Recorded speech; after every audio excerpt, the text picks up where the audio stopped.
Welcome everybody, hope so you all are doing well. तो आज जो है ना मेरे साथ है तस्मिया और ये मेरी हिना आर्टिस्ट है। अगर आप लोगों ने हमारे व्लॉग्स देखेंगे तो आप लोगों को पता होगा कि तस्मिया कौन है।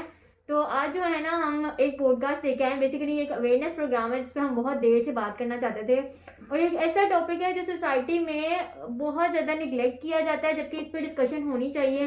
Basically it's on patients right, के पेशेंट्स के क्या राइट्स हैं और डॉक्टर उनको किस वे में आजकल ट्रीट कर रहे हैं। डॉक्टर्स बहुत बुरी तरह से पेशेंट्स को ट्रीट करते हैं। ठीक है, आप लोगों में से बहुत सारे लोग इस तरह के होंगे जिन्होंने ये सिचुएशन फेस की होगी। तो बेसिकली आज हम आपको बताने वाले हैं कि पेशेंट्स के क्या राइट्स हैं और अगर डॉक्टर आपके साथ कोई जालिमाना सलूक करते हैं, लाइक आपकी बात भी अगर वो सही तरह से नहीं ना सुनते, मतलब आप उनको बताने चाहते हैं, आप उनसे जाते हैं कंसल्ट करने और वो आपकी पूरी बात सुने बगैर आपको दवाई लिख के दे देते हैं और आपसे सही तरह कंसल्ट भी नहीं करते, आपसे पूछते भी नहीं सही तरह से हुआ क्या, बस अपनी मर्जी आप पे थोप देते हैं और आप सेटिस्फाइड नहीं हो। बहुत सारे इस तरह के केसेस आजकल देखने में मिल रहे हैं जिसमें डॉक्टर पेशेंट को बड़े बुरे तरीके से ट्रीट करते हैं। मैंने भी फेस की है, तस्मिया ने भी फेस की है, आप लोगों ने भी फेस किए होंगे। तो आज कुछ टॉपिक्स पे हम आपसे डिस्कशन करने वाले हैं और ये जो फ्लावर्स है ना ये भी तस्मिया मेरे लिए लेके आई, मुझे बहुत प्यारे लग रहे थे तो हमने ये भी यहाँ पे रख लिए। ठीक है, तो अब हम ना फर्दर अपनी जो है ना डिस्कशन स्टार्ट करते हैं। तो तस्मिया मुझे बताएंगे आप क्या कहना चाहेंगी आजकल डॉक्टर्स का किस तरह का बिहेवियर और क्या, मतलब मैं तो बहुत ज़्यादा डिप्रेस हूँ कि डॉक्टर के पास जाने का दिल ही नहीं करता आजकल। तो अस्सलाम वालेकुम एवरीवन। आज जो हम पॉडकास्ट पॉइंट ऑफ डिस्कशन है हमारा वो यही है कि आजकल जो डॉक्टर्स हैं वो क्यों पेशेंट की बात जो है वो सही से नहीं सुन ले। बेसिकली जो पॉइंट ऑफ हमारा डिस्कशन है उसको हम दो कैटेगरीज में रख सकते हैं। एक तो ये है कि पेशेंट की जो बात है वो डॉक्टर सुने ही ना, और एक ये है कि वो सुने तो सही लेकिन आपको पूरे तरीके से जो है वो गाइडलाइन ही ना दे। ठीक है, तो ये दोनों ही तरीके बहुत ख़तरनाक होते हैं। अगर पेशेंट की अगर उसको सही तरह गाइडलाइन नहीं मिली तो उसको मेडिसिन साइड इफेक्ट कर सकती है। ठीक है, तो दोनों तरीके से ही पेशेंट जो है वो बड़ा डिप्रेस होता है फिर इस तरह से, अगर उसको डॉक्टर की तरफ से जो बिहेवियर है वो अच्छा ना मिले तो। इसलिए जो मेरे साथ इस तरह से एक्सपीरियंस इस तरह से हुआ कि मैं 2-3 दफ़ा गई हूँ रिसेंटली, आपको पता है आपके साथ ही जाती रहती हूँ। तो हम लोगों का जो एक्सपीरियंस था वो बहुत ही ज़्यादा बैड रहा था। तो जो डॉक्टर थे, सबसे पहले तो अगर मैं एक्सपीरियंस अपना रिसेंट वाला शेयर करूँ तो डरमा के पास गए तो उन्होंने कोई गाइडलाइन सही से दी नहीं हमें। ठीक है, आपको पता है कि पेशेंट आजकल ज़्यादातर जो है वो गूगल से पढ़ के जाता होता है। ठीक है, तो गूगल अगर आपको पहले से मैं आपको बताती हूँ, हम दोनों मेडिकल स्टूडेंट्स हैं। अब हमें अगर कुछ होता है ना तो हम जल्दी से गूगल पे भागते हैं कि हम सर्च करें कि हमें क्या है क्या नहीं है, और वहाँ पे इतनी सारी डिजीजेस निकल आती हैं कि इंसान ना खुद ही डिप्रेस होता है कि शायद मुझे ये भी है ये भी है ये भी है। तो मतलब बहुत ज़्यादा पेशेंट पहले से ही डिप्रेस होता है और वो डॉक्टर के पास जाए, डॉक्टर लिटरली आपको समझाए भी ना, आपकी काउंसलिंग भी ना करे, बेचारा क्या रह जाना पेशेंट के पहले। मेरा जैसा तो वैसे बहुत डिप्रेस हो गया। तो जो मेरा रिसेंट वाला एक्सपीरियंस है ना उसमें तो मैं बहुत ज़्यादा डिसहार्ट होकर आई थी, क्योंकि मैं गूगल से अपनी बीमारी पढ़ के गई हुई थी। तो वहाँ जाके भी अगर मुझे कोई मतलब उनसे कोई तसल्ली नहीं मिली, इनफैक्ट उन्होंने तो प्रॉपरली चेक भी नहीं किया मुझे। ठीक है, और जो उन्होंने मेडिकेशन मुझे लिख के दी उसके बाद जो मुझे साइड इफेक्ट हो गया, ये अच्छी गाइडलाइन पिछली बार से मिले, हो सकता है एक दफ़ा ऐसा कोइंसिडेंस हो गया तो, लेकिन मैं दोबारा भी गई तो उन्होंने यही गाइडलाइन दी। कोई भी इस तरह से उन्होंने मुझे सही तरह से मेडिकेशन के बारे में नहीं बताया, वही मेडिसिन दोबारा लिख के दे दी कि आप ये वाली यूज करें, और जो उसके बाद साइड इफेक्ट हुआ ना फिर आप सोच भी नहीं सकते हैं। उसके बाद से तो बहुत ही ज्यादा मैं यहाँ पे आपको बताऊंगी इसको साइड इफेक्ट पता है हुआ क्यों है, क्योंकि ये अपनी बात डॉक्टर को बताना चाह रही थी और डॉक्टर ने इतना जरूरी नहीं समझा कि पेशेंट, मुझे ऐसा हो कैसे सकता है कि मैं पेशेंट की पूरी बात सुन लूं। यार आप डॉक्टर हैं, आप प्लीज कोई खुदा का खौफ करें, आप पेशेंट की पहले पूरी बात तो सुन लें, वो कहना क्या चाह रहा है तसल्ली से। ऐसे डॉक्टर्स भी हैं, मैं आजकल एक डॉक्टर से अपना ट्रीटमेंट करवा रही हूँ, वो बिलीव भी इतने अच्छे हैं ना, वो पूरी बात सुनते हैं, आपको बकायदा पहले तसल्ली देते हैं पूरी कि आप ठीक हो जाएंगे ये वो इस तरह करके, देन वो आपको मेडिकेशन रिकमेंड करते हैं। आप अगर पेशेंट की पहली बात पूरी बात नहीं सुन रहे, मुझे बताएं कि आप होते कौन है पेशेंट को मेडिसिन रिकमेंड करने वाले, जब तक आपने उनकी पूरी बात ही नहीं सुनी। हो सकता है कि जो चीज़ आप लिख के दे रहे हो उनसे उनको मसला हो। ठीक है, आजकल के पेशेंट को इतने भी अनपढ़ और जाहिल नहीं होते कि उनको पता ही ना हो कि मतलब मुझे क्या हो रहा है। आप पहले प्लीज उनकी पूरी बात सुना करें। ठीक है, और अगर आप एज अ पेशेंट जाते हैं ना डॉक्टर के पास और आपकी पूरी बात नहीं सुनते, लिटरली कंप्लेन कर दें उनके अगेंस्ट। बीइंग मेडिकल स्टूडेंट्स हम ये आपको कह रहे हैं कि कंप्लेन करें, क्योंकि इतने ऐसे डॉक्टर्स देखने को मिले हैं ना कि वो बात नहीं सुनते और ऐसे अपनी मर्जी थोप देते हैं। और अगर पेशेंट मेडिसिन नहीं ना ले सक रहा, यानी वो नहीं ले पा रहा मेडिसिन, अगले बार डॉक्टर को जाके कह रहा है कि मैंने मेडिसिन नहीं ली, डॉक्टर बजाय ये पूछने की कि आपने मेडिसिन क्यों नहीं ली या क्यों नहीं आप ले पा रहे, ठीक है, या पेशेंट को थोड़ा गाइड करने की बजाय वो कहेंगे चले जाएं, आपने अगर मेरी मेडिसिन नहीं ना लेनी, मैंने ट्रीट ही नहीं करना आपको। और अगर किसी डॉक्टर को ये कह देंगे ना कि पहले ये मेडिसिन ले रहे थे और अब ये ले रहे हैं, तो अल्लाह के बंदे प्लीज आप पहले देख तो रहे कि पहले पेशेंट किस मेडिकेशन पे है। नहीं, लेकिन डॉक्टर्स अपनी तौहीन समझते हैं, कहते हैं हम किसी और डॉक्टर की मेडिसिन देखें तो देखे ही क्यों, और ये जो उसने तो लिख के ही गलत दी होनी है, बस जो मैं कह रहा हूँ वो ठीक है। और ये जो आजकल कंट्रोवर्सीज चल रही है ना डॉक्टर्स के दरमियान में, फॉर एग्जांपल एलोपैथी के पास चले जाओ तो वो होम्योपैथी को कोस रहा होता है, हाँ जी। होम्योपैथी के पास चले जाओ तो वो सादी हमारे न्यूट्रिशियस को कोस रहा होता है कि आप उसके पास जा क्यों रहे हैं। भाई मेरी बात सुने, कोई बंदा होता है जो एलोपैथी को उसको सूट नहीं कर सकती, ठीक है, मेडिकेशंस, तो वो होम्योपैथी के पास ही जा रहा है। अगर आप होम्योपैथी से भी उसको बंदे को नहीं फर्क पड़ा, वो एलोपैथी के पास आया, उससे रिक्वेस्ट कर रहा है कि भाई देखें मुझे थोड़ी मेडिकेशन चेंज करके दे दें, कुछ लाइट डोज दे दें, ऐसे तो स्टमक को ना डिस्टर्ब करे, ठीक है। तो आपको भी इतना पता है कि जो एलोपैथी की मेडिसिन होती हैं वो काफी हाई डोजेज की होती हैं, ठीक है, वो स्टमक को कहीं ना कहीं जाकर डिस्टर्ब सबसे पहले जरूर करती है। बॉडी में सबसे पहला ऑर्गन स्टमक ही होता है जो हमारा डिस्टर्ब होता है। तो लेकिन आजकल के डॉक्टर्स एलोपैथी की ये समझ ही नहीं रहे हैं कि हमने डायग्नोज किस तरह से करना है और पेशेंट को हमने सुनना भी है कि नहीं सुनना है, ठीक है। आपको पता है बकायदा ना, हम मेडिकल स्टूडेंट्स हैं ना, हम ये बकायदा पूरा एक सब्जेक्ट पढ़ते हैं जिसमें हम मेडिकल के एथिक्स पढ़ते हैं कि पेशेंट आपके पास आता है ना, तो आपने पेशेंट को पहले बार ट्रीट किस तरह से करना है। हमें पहले हिस्ट्री टेकिंग सिखाई जाती है कि आपने पेशेंट की हिस्ट्री किस तरह से लेनी है। और बिलीव मी, हिस्ट्री टेकिंग पे इतना खपते हैं टीचर्स, इतना खपते हैं, लेकिन आजकल के डॉक्टर्स में नजर ही नहीं आती कि किसी तरीके से, किसी एंगल से उनको ये भी सिखाया गया कि उन्होंने हिस्ट्री टेकिंग मतलब किधर से सीखी या पढ़ी भी है या नहीं पढ़ी। जाते साथ वो कहते हैं हाँ जी क्या मसला है आपको। अच्छा, अब ये ना एक डॉक्टर के पास गई, न्यूट्रिशनिस्ट के पास, बिलीव में वो इसको बोलने नहीं दे रही है, अपना मसला बता रही है कि मैं मुझे ये मसला। वो कहती है आप ज्यादा नहीं बोल रही, जरा आप चुप कर जाए, आपसे पूछा है मैंने।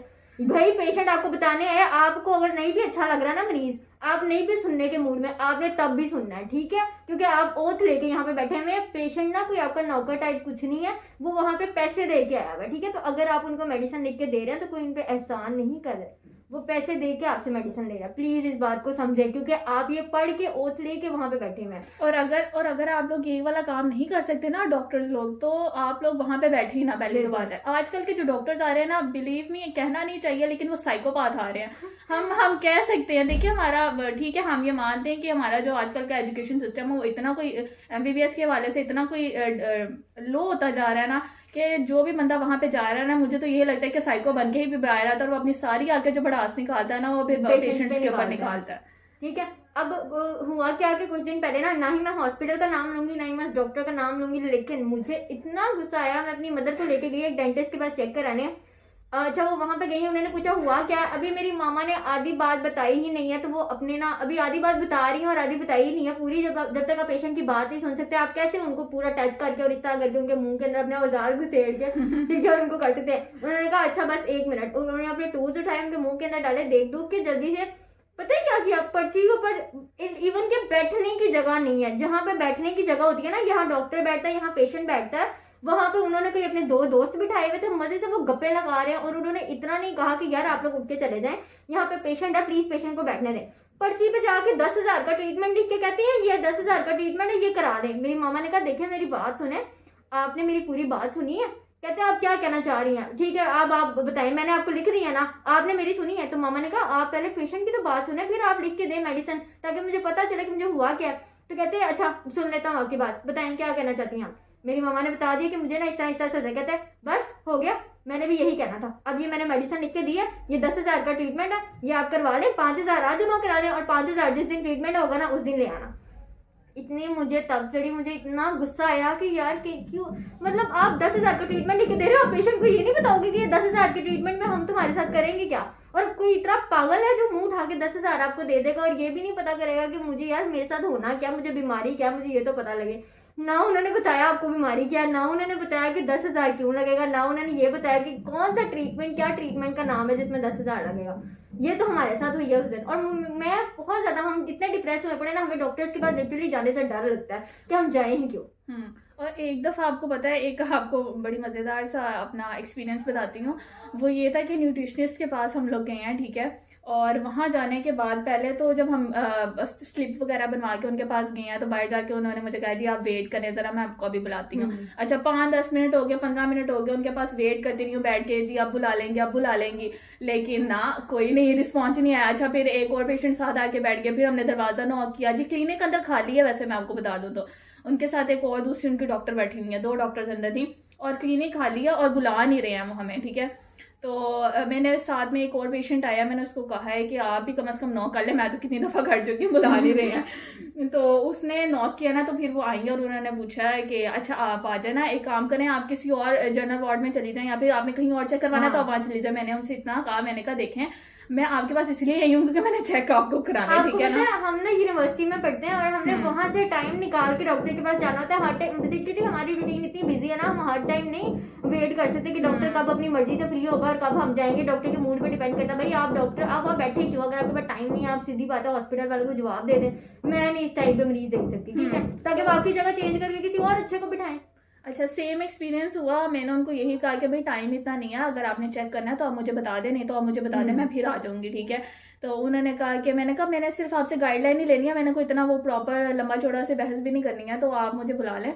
तो कहती है अच्छा चलें ठीक है ना, आप आ जाएं।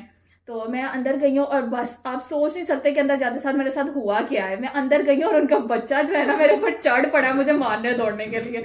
मैं बच्चों के साथ इतनी फ्रेंडली हूँ, लेकिन फिर भी वो बच्चा मतलब ठीक है, मान लिया आपका बच्चा है, स्ट्रेस में आया होगा, चिढ़ गया होगा, हॉस्पिटल का एनवायरनमेंट ऐसा होता है, लेकिन आप बच्चे को लेके क्यों आई हैं अपने क्लिनिक के अंदर, मुझे बस इतना बता दें। और फिर बच्चे के साथ इतनी आप वो हैं कि आप पेशेंट को चेक ही नहीं कर सकते, ये कहाँ के रूल्स है, मुझे ये बता दें। बात बता दूं, लिटरली सबसे पहला एथिक ये सिखाया जाता है कि जब आप पेशेंट को चेक करें ना, आपके इर्द गिर्द कोई डिस्ट्रैक्शन वाली चीज नहीं होनी चाहिए। कोई चीज ऐसी ना हो जो आपको डिस्ट्रैक्ट करे। इवन कि आपका ग्रुप्स ऑफ फ्रेंड्स भी नहीं होना चाहिए। जैसे हम इकट्ठे जाते हैं ना, हम भी हाँ क्लिनिकल प्रैक्टिस स्टार्ट हो चुकी है, हम इकट्ठे जाते हैं ना हिस्ट्री लेने, तो बकायदा ये तक पढ़ाया जाता है कि आप लोग ना इकट्ठे अगर हिस्ट्री लेने जा रहे हैं ना, आपने भी इतना शोर नहीं करना कि पेशेंट डिस्टर्ब हो जाए और जो हिस्ट्री ले रहा है उसके और पेशेंट के दरमियान किसी किस्म की कोई डिस्ट्रैक्शन है, ठीक है। लेकिन वहां खुले आम डिस्ट्रैक्शन चल रही है, उनका बेटा चीजें उठा के इसके सर में मार रहा है और अच्छा, क्या माहौल चल रहा है। देखिए दूसरी डॉक्टर भी तो बैठी हुई थी ना, वो मुझे रेफर कर सकती थी कि आप इसको हैंडल कर ले, लेकिन नहीं, अपने बच्चे को लेके मुझसे मार खा रही हैं, मार पड़वा रही हैं और साथ में मुझे भी हैंडल कर रही हैं कि आप एक काम करें, ये कर लें, वो कर लें, ऐसे जाके उसके साथ उसको चेक करवाएं, इसको चेक करवाएं जाके। अच्छा, मतलब अनबिलीवेबल था वो, अनबिलीवेबल। और मैं उस वक्त आपको बताऊं इतनी ज्यादा डिप्रेस होकर उसके पास गई थी, क्योंकि मुझे एलोपैथी भी सूट नहीं करती और होम्योपैथी में भी कोई फर्क नहीं पड़ा था। तो मैंने कहा बंदा कोई डाइट लेके ठीक हो जाए, ठीक है, कुछ तो ऐसा हो, क्योंकि अल्लाह ताला ने तो शिफा रखी हुई है, हर चीज की बनाई हुई है।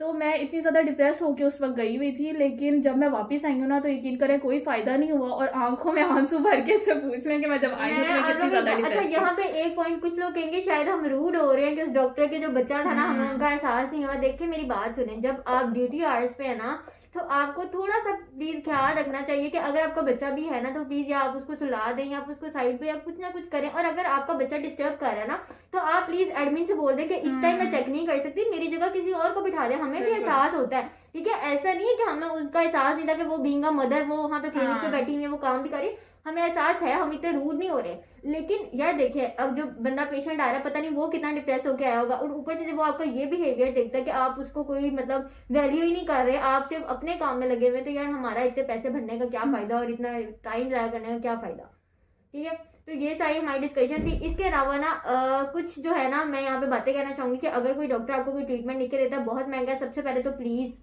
एक दो डॉक्टर से और कंसल्ट कर ले कि क्या वो वाकई ही ट्रीटमेंट आपको करवाना चाहिए या नहीं करवाना चाहिए। क्योंकि जैसे मेरे साथ हुआ, मेरी मदर के साथ हुआ, उन्होंने ट्रीटमेंट लिख दिया 10,000 और इनकी मदर को वो वाली मसला भी नहीं था। तो मेक श्योर के जो डॉक्टर आपको आजकल बता रहे हैं, वो आप एक दो दफा और कंसल्ट कर लें किसी और से, और फिर जाके आप किसी फैसले पे पहुंचे कि मुझे करवाना चाहिए। 10-10, 15-15 हजार का ट्रीटमेंट आपको ऐसे लिख के दे देते हैं, ठीक है, ये टेस्ट करा लें, जाके वो टेस्ट करा लें। आप प्लीज पूछा करें कि डॉक्टर साहब मैं ये टेस्ट क्यों करवाऊं या मुझे क्या मसला है, और अगर कोई ट्रीटमेंट लिख के दें तो डॉक्टर साहब ये ट्रीटमेंट किस लिए है, क्यों है, ठीक है। अब इतना तो हर बंदा ही समझदार है, ये एंड्रॉइड फोन है ना, ये सबके पास होता है, इसमें गूगल भी ना सबके पास होता है। आपको ट्रीटमेंट का नाम लिख के दिया ना डॉक्टर ने, आप पूछे मुझे बीमारी क्या है, उसको नोट कर लें और ट्रीटमेंट का आप नाम नोट कर लें, डॉक्टर ने जो लिख के दिया, जाके सर्च करें कि क्या इस बीमारी के लिए ये वाला इतना महंगा ट्रीटमेंट वाकई ही यूज हो रहा है या नहीं हो रहा।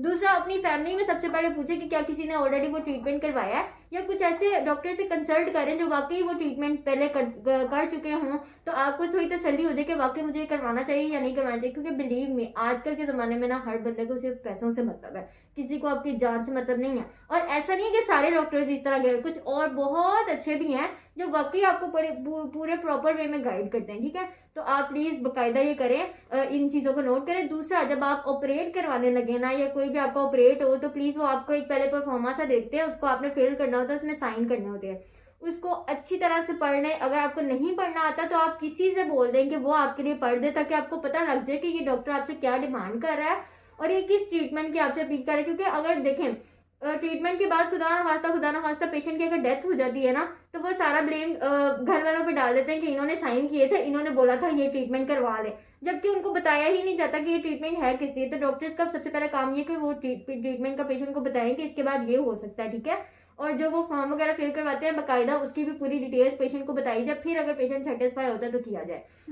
तो ये सारी चीज़ें आपको इसके बारे में अवेयरनेस गाइडलाइन वगैरह हमने देनी थी। तो इसमें कुछ कहना और?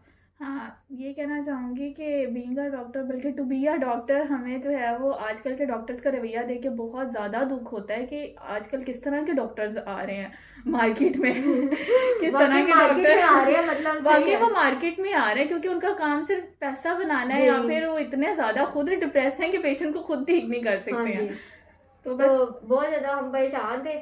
तो बस आज के एपिसोड में इतना ही था, हमने जो डिस्कशन वगैरह करनी थी। अगर आप चाहते हैं कि हम इस पे और अवेयरनेस प्रोग्राम बनाएं, यानी इसका पार्ट 2 लेके आए जिसमें हम और बताएं कि वाकई डॉक्टर को क्या क्या सिखाया जाता है, उसको क्या क्या करना होता है। क्योंकि मरीज समझता है शायद ये डॉक्टर मतलब मरीज समझता है एक डॉक्टर को मसीहा समझ के जाता है, तो वो कहता है पता नहीं बस डॉक्टर ने जो बोल दिया ना वो पत्थर पे लकीर है, हमने बस वही करना है। और वो डॉक्टर को पढ़ा लिखा समझ के कि यार पता नहीं इसके पास कितना नॉलेज है, खुद को इतना डिग्रेडेड समझता है कि वो कर भी लेता है जो डॉक्टर कहता है। तो प्लीज थोड़ी सी अवेयरनेस लें, ठीक है। अगर कोई डॉक्टर आपके साथ बुरा सलूक करता है उसकी कंप्लेन कर दें, चुप करके आपने कंप्लेन कर देनी। कुछ हॉस्पिटल ऐसे हैं, जैसे म्यू हॉस्पिटल अगर मैं आपको कहूँ ना, तो उनका जो सिस्टम है ना वो बहुत अच्छा, बल्कि मैनेजमेंट उनकी ऑसम है। वहाँ पे उन्होंने डीन का अलग से रूम बना के रखा हुआ है कि अगर आपको किसी स्टाफ के, नर्स के या आपको डॉक्टर के खिलाफ कोई भी कंप्लेंट है, कोई भी रूल्स के खिलाफ आपको जाके ट्रीट करता है, तो आप उसको जाके कंप्लेन कर दें, फौरन कंप्लेन। इसके अलावा हॉस्पिटल की रिसेप्शन पे कोई मसला है कंप्लेन कर दें, फार्मेसी में मसला कंप्लेन कर दें। प्लीज अपने राइट्स को समझें, ये आपके राइट्स हैं। और कंप्लेन वाला सेक्शन इसीलिए बनाया जाता है ताकि इम्प्रूवमेंट लाई जा सके। जो लोग वाकई ही अमले के अंदर नाकिस हैं, यानी जो लोग वाकई ही लोगों के हक में बेहतर नहीं है, जो लोगों का नुकसान कर रहे हैं, उनको निकाला जाए और उनकी जगह उन रहमदिल लोगों को लाया जाए जो बाकी आपको अच्छे तरीके से और जिस हॉस्पिटल के अंदर आपको कोई ऐसा सिस्टम नहीं ना मिलेगा कंप्लेंट वाला, वहाँ पे मौके पे डॉक्टर की मिस्ती करके आ जाएंगे, आप जरूर कर सकते हैं। वो याद रखेगा सारी जिंदगी, और दोबारा आपके साथ ना, बल्कि किसी के साथ भी यूं करने से ना और एक्सपोज करें, बिलीव मी एक्सपोज करें। जो डॉक्टर इस तरह से होते हैं, कहते हैं हमारे हॉस्पिटल से दवाई लेनी है और किधर से नहीं लेनी। ये एक अलग से टॉपिक है जिसमें बहुत लंबी डिस्कशन है, खैर ये भी हमने फेस किया हुआ है। तो अगर आप चाहते हैं कि हम इस पॉडकास्ट का पार्ट 2 बनाएं तो हमें कमेंट्स में लाजमी बताइएगा। ये मैं अपने यूट्यूब पे और इंस्टाग्राम दोनों पे शेयर कर दूंगी, इसकी इंस्टाग्राम पे भी शेयर करेंगे। और जब आप ये वीडियो देखने के बाद प्लीज अगर आपको इतनी सी भी मोटिवेशन मिले अपने राइट के लिए खड़े होने की और डॉक्टर्स के अगेंस्ट कंप्लेन करने की, अगर आपको उनका रवैया बुरा लग रहा है, अच्छे डॉक्टर्स के खिलाफ नहीं करनी कंप्लेन ऑब्वियसली, लेकिन अगर आपको लग रहा है कि डॉक्टर बुरा है, अगर आप उसके अगेंस्ट कंप्लेन करना चाहते हैं, इस वीडियो को शेयर करें सबके साथ, लिटरली सबके साथ, मदर्स के साथ खास तौर में शेयर करें, जो लोग बूढ़े हैं, बुजुर्ग हैं, उनके साथ शेयर करें, क्योंकि यार उनकी कोई भी नहीं सुनता, वो बेचारों को जो कहते हैं डॉक्टर वैसे ही वो करने और मौके पे बेइज्जती लाजमी करके आनी है, क्योंकि ये आपका राइट है। हाँ जी, आपका राइट है। अगर आपको कोई कंप्लेन करने के लिए नहीं ना मिल रहा है या कोई भी जगह नहीं, आप हेल्पलेस फील करें, उनको मुंह पे बोलें कि यार तुम लोग को जब पढ़ाया जाता है ये पढ़ के तुम लोग यहाँ बैठे हुए हो। तो प्लीज अपने राइट का सही इस्तेमाल करें। हम चलते हैं, मिलेंगे आपसे एक नई पॉडकास्ट में। अगर आप कमेंट्स में अच्छे हमें फीडबैक देंगे और अपनी प्रॉब्लम्स हमारे साथ शेयर करेंगे, तो हम उस प्रॉब्लम को भी यहाँ पे आगे डिस्कस करेंगे और बाकायदा गेस्ट भी लेके आएंगे जिन्होंने वो फेस किया होगा। तो मिलते हैं आपसे एक नेक्स्ट वीडियो में, तब तक के लिए अपना बहुत सारा ख्याल रखें, हम अपनी दुआओं में याद रखें। अल्लाह हाफिज। ब्रो बड़ी अच्छी बन गई है।